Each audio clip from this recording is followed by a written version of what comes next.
ഇന്ന് നമ്മൾ പഠിക്കാൻ പോകുന്നത് ലെറ്റ്സ് റീഗെയിൻ അവർ ഫീൽഡ്സ് എന്ന ചാപ്റ്ററിൻ്റെ ബാക്കിയുള്ള ടോപ്പിക്സ് ആണ്. അപ്പോൾ ഇതിൻ്റെ ആദ്യത്തെ ടോപ്പിക്സ് പഠിക്കാനായിട്ട് ആരെങ്കിലും പഠിക്കാത്തവരുണ്ടെങ്കിൽ പാർട്ട് 1 കണ്ട് പഠിക്കണേ. Our next topic is microbial fertilisers. അപ്പോൾ എന്താണ് മൈക്രോബിയൽ ഫെർട്ടിലൈസർ എന്ന് നമുക്ക് നോക്കാം. മൈക്രോബിയൽ ഫെർട്ടിലൈസേഴ്സ് എന്ന് പറയുന്നത് കുറച്ച് സബ്സ്റ്റൻസസ് ആണ്.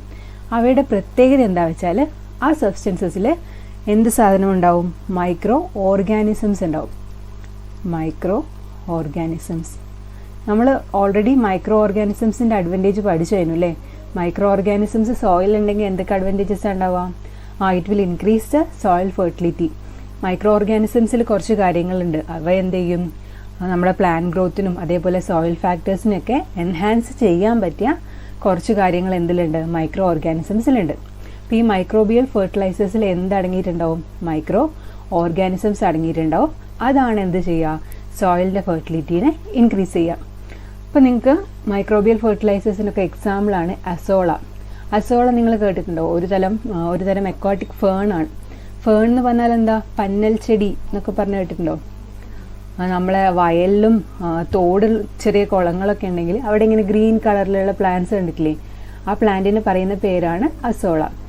അപ്പോൾ ഈ ചെടികളുടെ പ്രത്യേകത എന്താണെന്ന് വെച്ചാൽ ഇതിലൊക്കെ എന്തുണ്ട്? ചിലതരം ബാക്ടീരിയ അടങ്ങിയിട്ടുണ്ട്. റൈസോബിയം, അസറ്റോബാക്ടർ, അസോസ്പിറില്ലം എന്നൊക്കെ പറഞ്ഞിട്ട് കുറച്ച് ബാക്ടീരിയ ഉണ്ട്.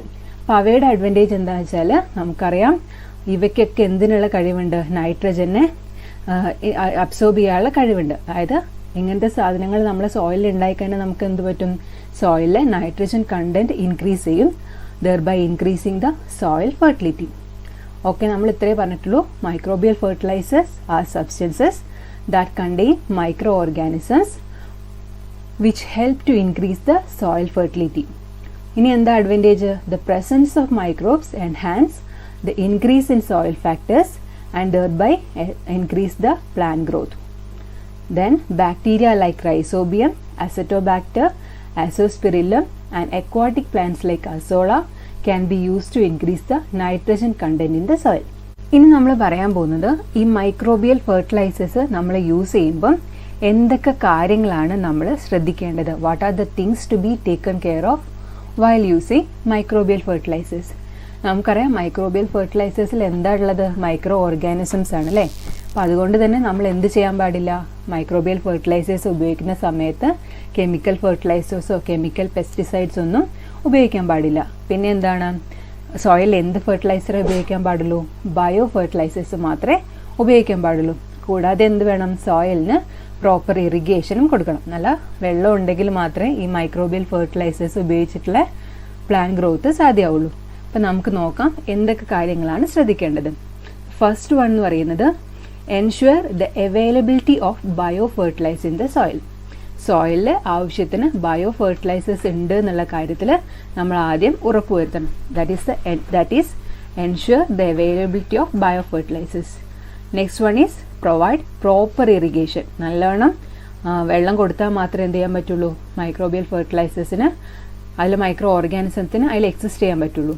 Next, chemical fertilizers or chemical pesticides should not be used. ആ സോയിലിൽ നമ്മൾ മൈക്രോബിയൽ ഫെർട്ടിലൈസർ ഉപയോഗിക്കുന്ന സോയിലിൽ എന്ത് ഉപയോഗിക്കാൻ പാടില്ല? കെമിക്കൽ ഫെർട്ടിലൈസേഴ്സും അതുപോലെ കെമിക്കൽ പെസ്റ്റിസൈഡ്സും ഒന്നും ഉപയോഗിക്കാൻ പാടില്ല. അപ്പോൾ ഈ 3 തിങ്സ് ആണ് എന്ത് ചെയ്യേണ്ടത്? നമ്മൾ മൈക്രോബിയൽ ഫെർട്ടിലൈസർ ഉപയോഗിക്കുമ്പോൾ ശ്രദ്ധിക്കേണ്ട കാര്യങ്ങൾ.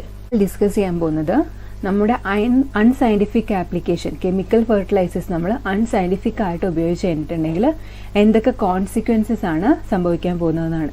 So the question is what are the consequences of unscientific application of chemical fertilisers? അപ്പം നമ്മൾ എന്ത് ചെയ്യുന്നുണ്ട്? ചില സമയം വളരെ കൂടുതലായിട്ട് ഫെർട്ടിലൈസേഴ്സ് ഉപയോഗിക്കില്ലേ? അപ്പോൾ അതുകൊണ്ട് എന്തൊക്കെ മാറ്റങ്ങളാണ് സംഭവിക്കുക? അത് സോയിലിൻ്റെ കോമ്പോസിഷനെ വല്ലാതെ എഫക്റ്റ് ചെയ്യും.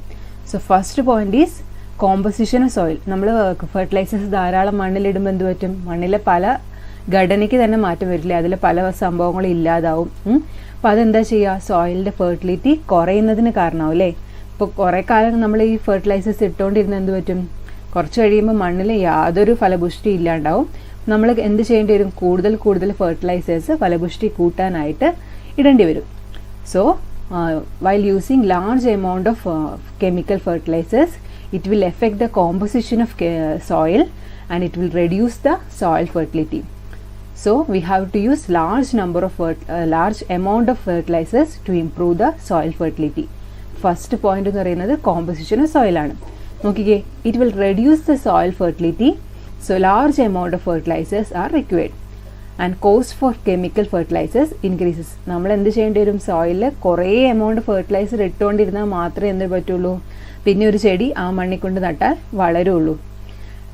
Next point is micro organisms in soil. നമ്മൾ ഓൾറെഡി പറഞ്ഞതാണ് എന്ത്, നമ്മൾ കെമിക്കൽ ഫെർട്ടിലൈസർ സോയിൽ ആഡ് ചെയ്യുന്നതിനനുസരിച്ചിട്ട് അതെന്ത് ചെയ്യും, സോയിലുള്ള കുറേ മൈക്രോ ഓർഗാനിസംസിന് നമ്മൾ പറഞ്ഞു അല്ലേ, അതായത് നൈട്രജനൊക്കെ അബ്സോർബ് ചെയ്യാനും നൈട്രജൻ സോയിലിൽ ഫിക്സ് ചെയ്യാനും ഒക്കെ ഹെൽപ്പ് ചെയ്യുന്ന കുറേ മൈക്രോ ഓർഗാനിസംസ് നമ്മുടെ സോയിലിൽ തന്നെയുണ്ട്. അപ്പോൾ എന്ത് ചെയ്യും, നമ്മൾ കെമിക്കൽ ഫെർട്ടിലൈസേഴ്സിൻ്റെ എമൗണ്ട് കൂടുതലായിട്ട് ഉപയോഗിക്കുകയാണെങ്കിൽ it will damage the micro organisms and it will destroy the micro organisms, so thereby decrease the soil fertility. So next point is microorganisms in soil. Excessive use destroys the microorganisms in soil. Then next point is health issues. നമുക്കറിയാം എന്ത്, നമ്മൾ ഇപ്പോൾ പച്ചക്കറിയൊക്കെ വാങ്ങുമ്പോൾ എന്താണ്, അതിനകത്ത് കുറേ ഇതൊക്കെ അടിച്ചിട്ടാണ് വരുന്നത് അല്ലേ, കുറേ കെമിക്കൽ അപ്ലൈ ചെയ്തിട്ടാണ് ഇതിലൊക്കെ വരുന്നത് അല്ലേ. അപ്പം അങ്ങനത്തെ കെമിക്കൽ ഉപയോഗിച്ചിട്ടുള്ള ഫുഡ്സൊക്കെ നമ്മൾ കഴിക്കുമ്പോൾ നമുക്ക് ഒരുപാട് അസുഖങ്ങൾ വരും. It will damage our kidneys, lungs and liver. ചില സമയത്ത് എന്താണ്, ക്യാൻസറിന് വരെ അത് കാരണമാകുന്നുണ്ട്. So next point is health issues. Depending upon the amount of chemical fertilizers consumed, it may cause disturbance of the kidneys, lungs and liver and even cause cancer. ക്യാൻസറിന് വരെ കാരണമാകാവുന്ന chemical fertilisers നമ്മൾ ഉപയോഗിക്കാറുണ്ട്. Next financial factors. അടുത്ത important point ആണ് financial factor. ഇപ്പം നമ്മൾ എന്താണ്, large amount of fertilisers ഉപയോഗിച്ചാൽ മാത്രമേ എന്ത് പറ്റുള്ളൂ, നമ്മുടെ സോയിലിൻ്റെ ഫെർട്ടിലിറ്റി നമുക്ക് ഇമ്പ്രൂവ് ചെയ്യാൻ പറ്റുള്ളൂ അല്ലേ. അപ്പം അങ്ങനെ ഇമ്പ്രൂവ് ചെയ്യുമ്പോൾ എന്ത് പറ്റും, സോയിലിന് ഡീഗ്രഡേഷൻ വരും, അതുപോലെ സോയിലിൻ്റെ ഓർഗാനിക് മാറ്റർ കുറഞ്ഞു പോകും, അങ്ങനെ ഒരുപാട് മാറ്റങ്ങൾ സോയിലിന് വരും. അതുപോലെ തന്നെ നമ്മളെന്താണ്, കൂടുതൽ എമൗണ്ട് ഓഫ് കെമിക്കൽ ഫെർട്ടിലൈസേഴ്സും വാങ്ങേണ്ടി വരും. നമ്മൾ ഫിനാൻഷ്യലി എന്താവും, കൂടുതൽ പൈസ അതിനു വേണ്ടി ചിലവാക്കേണ്ടി വരും. നോക്കിക്കേ, excessive use of chemical fertilizers has led to soil degradation, reduction in soil organic matter and loss of soil carbon. So we have to use large amount of chemical fertilizers. So the cost of chemical fertilizers also increases. നമുക്ക് നോക്കാം which are the factors. The first factor എന്ന് പറയുന്നത് composition of soil, and next one is microorganisms in soil, next health issues and financial factors. Next topic is how to control pest. നമ്മൾ എങ്ങനെയാണ് പെസ്റ്റിനെ control ചെയ്യാമെന്നാണ് പറയുന്നത്. അപ്പോൾ നമുക്ക് പെസ്റ്റിനെ control ചെയ്യാൻ വേണ്ടി സാധാരണ എല്ലാവരും എന്താ ചെയ്യുക, ഏതെങ്കിലും ഒക്കെ കെമിക്കൽ പെസ്റ്റിസൈഡ് വാങ്ങിച്ച് അങ്ങോട്ട് അടിക്കൂലേ, അതിനെ കൊല്ലുന്ന എന്തെങ്കിലും ഒരു മരുന്ന് വാങ്ങിച്ച് അതിലടിക്കും. നമ്മുടെ വീട്ടിലൊക്കെ സാധാരണ പയറിലും തെങ്ങിലും ഒക്കെ എന്ത് വരാറുണ്ട്, ഇതുപോലത്തെ ഓരോ ജീവികളൊക്കെ വന്ന് അതിനെ മുഴുവൻ നശിപ്പിക്കാറില്ലേ. അപ്പം നമ്മളിങ്ങനെ അടിച്ചുകൊണ്ടിരുന്നു. ഇപ്പോൾ വീട്ടിൽ ഒരു എക്സാമ്പിൾ പറയാം, ഒരു പയർ ചെടിയുണ്ട്. അപ്പോൾ പയറിൽ കുറേ പുഴുക്കളോ അതുപോലത്തെ സാധനങ്ങളൊക്കെ ഉണ്ടായി. അപ്പോൾ നിങ്ങൾ എന്തെങ്കിലും ഒരു കെമിക്കൽ പെസ്റ്റിസൈഡോ അല്ലെങ്കിൽ എന്താ സാധാരണ വേപ്പില കഷായോ അങ്ങനെ എന്തെങ്കിലുമൊക്കെ വെച്ച് അത് ആ ചെടിയിൽ അടിച്ചു. ആദ്യമൊക്കെ എന്ത് പറ്റും, അത് എഫക്റ്റ് ചെയ്യൂലേ. അപ്പോൾ കുറേ കാലം നിങ്ങൾ അതന്നെ അടിച്ചുകൊണ്ടിരുന്ന എന്ത് പറ്റും, കുറച്ച് കഴിയുമ്പോൾ നിങ്ങൾക്ക് കാണാൻ പറ്റും എന്താണ്, ആ ജീവികളൊന്നും നശിക്കുന്നില്ല. അതെന്തുകൊണ്ടായിരിക്കും, നമ്മൾ ആദ്യം അടിച്ചപ്പോൾ അത് നശിച്ചു അല്ലേ, പക്ഷെ പിന്നെ അടിക്കുമ്പം അവ എന്തുകൊണ്ടായിരിക്കും നശിക്കാത്തത്? കാരണം എന്താ വെച്ചാൽ ഇപ്പം ആ ജീവികൾക്ക് എന്തുണ്ട്, ആ മരുന്നിനെ എതിർക്കാനുള്ള റെസിസ്റ്റൻസ് അവർ അക്വയർ ചെയ്തു. അതുകൊണ്ടാണ് എന്ത്, ആ ജീവികൾ നശിച്ചു പോകാത്തത്. ഇൻ ദ സെയിം വേ നമ്മൾ കെമിക്കൽ പെസ്റ്റിസൈഡ്സ് കുറേ കാലം യൂസ് ചെയ്യുകയാണെങ്കിൽ, തുടർച്ചയായിട്ട് യൂസ് ചെയ്യുകയാണെങ്കിൽ പെസ്റ്റ് എന്ത് അക്വയർ ചെയ്യും, അതിനെ റെസിസ്റ്റ് ചെയ്യാനുള്ള ഒരു കഴിവ് അവർക്ക് വരും.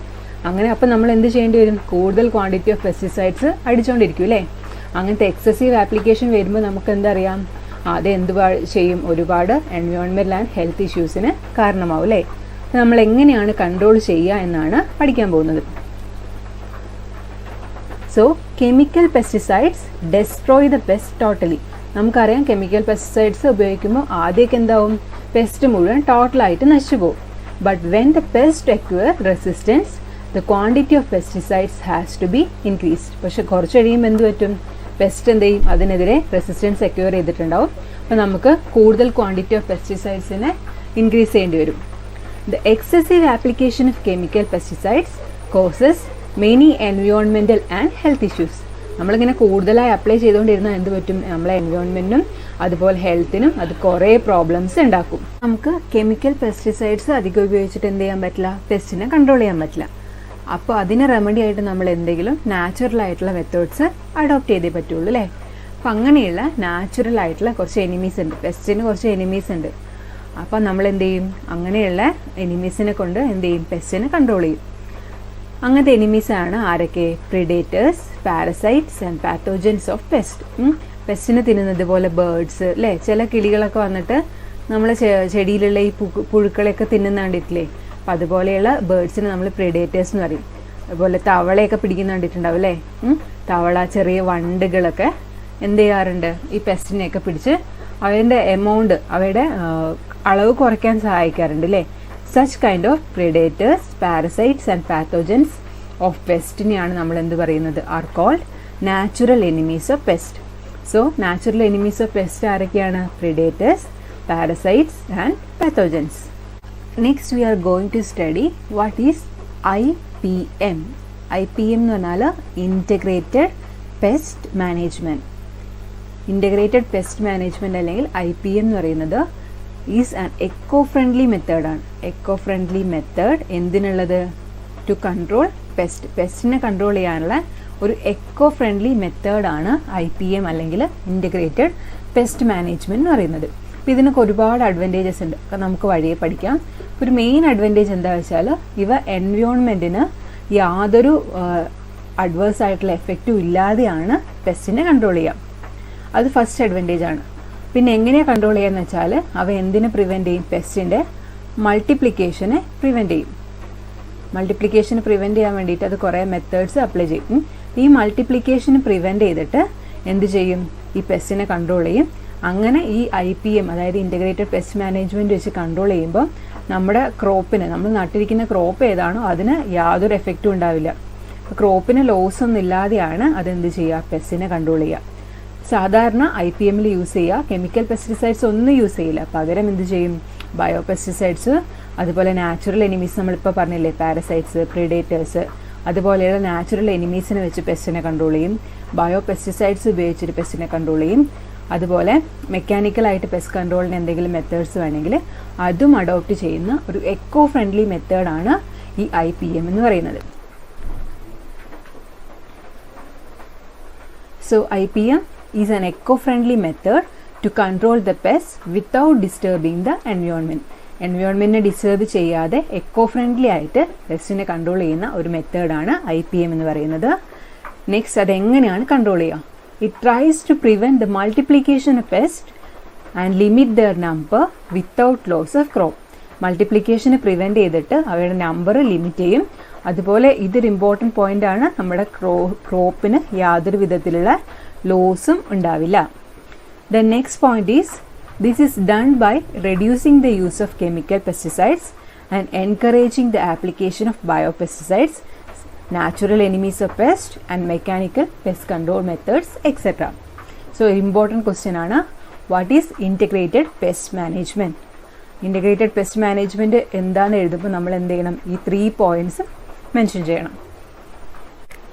So next we are going to discuss what are the advantages of integrated pest management. അതായത് IPMൻ്റെ അഡ്വാൻറ്റേജസ് എന്തൊക്കെയാണെന്നാണ് നമ്മൾ പറയാൻ പോകുന്നത്. നമ്മൾ കുറേ അഡ്വാൻറ്റേജസ് പറഞ്ഞു അല്ലേ, എക്സ്പ്ലെയിൻ ചെയ്യുമ്പോൾ തന്നെ IPM is an eco friendly മെത്തേഡാണ്. അതുപോലെ അത് എന്ത് ചെയ്യുന്നില്ല, ക്രോപ്പിന് യാതൊരു വിധത്തിലുള്ള ലോസസും ഉണ്ടാക്കുന്നില്ല, എൻവയോൺമെൻറ്റിനെ എന്ത് ചെയ്യുന്നുണ്ട്, പ്രൊട്ടക്റ്റ് ചെയ്യുന്നുണ്ട്, അങ്ങനത്തെ കാര്യങ്ങളൊക്കെ പറഞ്ഞു. അപ്പോൾ നമുക്ക് നോക്കാം നമ്മൾ എന്തൊക്കെ പോയിന്റ്സ് ആണ് ഈ ക്വസ്റ്റ്യൻ ചോദിച്ചാൽ എഴുതേണ്ടതെന്ന്. First point, promotes sound structure and healthy plants. IPMൽ യൂസ് ചെയ്യുന്ന മെത്തേഡ്സ് പറയുന്നത് എന്താണ്, നാച്ചുറൽ എനിമീസിനെ ഉപയോഗിക്കുക, ബയോ പെസ്റ്റിസൈഡ്സ് ഉപയോഗിക്കുക, അതുപോലെ എന്തെങ്കിലും മെക്കാനിക്കലായിട്ട് എന്തെങ്കിലും കൺട്രോൾ ചെയ്യാൻ മെത്തേഡ്സ് ഉണ്ടെങ്കിൽ അത് ചെയ്യുക, അങ്ങനത്തെ കാര്യങ്ങളല്ലേ ചെയ്യുന്നത്. അപ്പം അത് കാരണം എന്തുണ്ടാവുന്നില്ല, എൻവയോൺമെൻറ്റിനും ഇഷ്യൂസ് ഒന്നുമില്ല, അതുപോലെ പ്ലാന്റിനും ലോസസ് ഒന്നും ഉണ്ടാവുന്നില്ല. അപ്പോൾ ഇതെന്ത് ചെയ്യുന്നുണ്ട്, ഒരു സൗണ്ട് സ്ട്രക്ചറാണ് പ്രൊമോട്ട് ചെയ്യുന്നത്. അതുപോലെ തന്നെ പ്ലാന്റ്സും എന്തായിരിക്കും, ഹെൽത്തി ആയിരിക്കും. So first point is it promotes sound structures and healthy plants. Then next point, promotes sustainable bio based pest management alternatives. IPM use ചെയ്യുന്ന എല്ലാ മെത്തേഡ്സും എന്താണ്, സസ്റ്റൈനബിൾ ആണ്. അതേപോലെ എന്താണ്, bio based pest management alternatives ആണ് യൂസ് ചെയ്യുന്നത്. നമ്മൾ ഓൾറെഡി പറഞ്ഞ 3 മെത്തേഡ്സ് എന്താണ്, ബയോ ബേസ്ഡ് അല്ലേ, അതുപോലെ സസ്റ്റൈനബിളും ആണ്. Then reduces risk associated with pest management by adopting natural methods. അതായത് നമുക്കറിയാം പെസ്റ്റ് മാനേജ്മെന്റ് നമുക്ക് കെമിക്കൽ പെസ്റ്റിസൈഡ്സ് ഒക്കെ ഉപയോഗിക്കുമ്പോൾ കുറേ റിസ്ക് ഉണ്ട് അല്ലേ, ഹെൽത്ത് ഇഷ്യൂസ് വരുന്നുണ്ട്. അതുപോലെ സോയിലിൻ്റെ ഫെർട്ടിലിറ്റിനെ എഫക്റ്റ് ചെയ്യും, മൈക്രോ ഓർഗാനിസംസിൻ്റെ ഗ്രോത്തിനെ എഫക്റ്റ് ചെയ്യും, അതുപോലെയുള്ള കുറേ റിസ്ക് ഉണ്ട് അല്ലേ. അപ്പോൾ ആ റിസ്കിനെല്ലാം എന്ത് ചെയ്യും, IPM നമ്മൾ അഡോപ്റ്റ് ചെയ്യുമ്പം റെഡ്യൂസ് ചെയ്യും. So it reduces the risk associated with pest management by adopting natural methods ആണ്. ആ റിസ്ക് കുറയാനുള്ള കാരണം എന്താണ്, IPM അഡോപ്റ്റ് ചെയ്തിരിക്കുന്ന എല്ലാ മെത്തേഡ്സും നാച്ചുറൽ മെത്തേഡ്സ് ആണ്. എല്ലാം നാച്ചുറൽ ആയതുകൊണ്ടാണ് ആ റിസ്ക് കുറയുന്നത്. Then our last point, reduces the potential for air and ground water contamination. അതുപോലെ എയറിനും ഗ്രൗണ്ട് വാട്ടർ ഭൂഗർഭ ജലത്തിനും എന്തില്ല, യാതൊരു വിധത്തിലെ കണ്ടാമിനേഷനും ഇല്ല.